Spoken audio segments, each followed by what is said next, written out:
النبي صلى الله عليه وسلم قبل البعثة؟ غير الأغنام. تمام. ماذا كان يعمل النبي صلى الله عليه وسلم قبل البعثة؟ وإيه تاني يعمل؟ والتجارة. صح. ماذا سمي العام الذي توفيت فيها السيدة خديجة؟ عام الحزن. برافو عليك. عشان كان في ما اسم الغار الذي كان يتعبد فيه الرسول صلى الله عليه وسلم؟ الحراء. صح. من هو مؤذن رسول الله صلى الله عليه وسلم؟ كنت عارف. مؤذن الرسول سهلة جدا. عمر بن الخطاب؟ لا. علي بن أبي طالب؟ لا، هو مش حد من دول، هو أحد. أبو بكر الصديق. لا استنى. مؤذن الرسول بلال بن رباح. من هو الصحابي الملقب بذي النورين؟ اللي جوا ايه؟ بذي النورين. ذو النورين.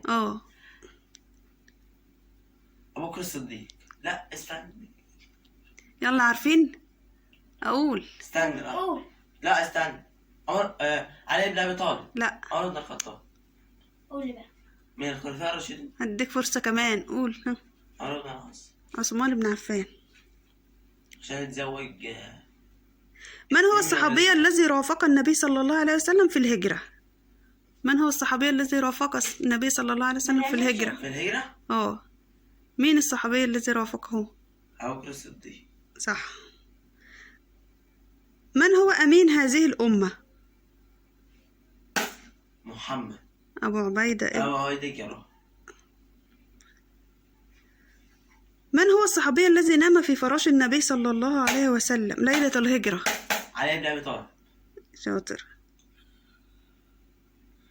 من هو الصحابي الذي أشار عليه الرسول صلى الله عليه وسلم بحفر الخندق في غزوة الأحزاب؟ دي صعب. من هو الصحابي الذي أشار على الرسول صلى الله عليه وسلم بحفر الخندق في غزوة الأحزاب؟ لا استنى. حفر الخندق في غزوة الأحزاب. انت مهتمية بأحمد بس قاعدة تبص له.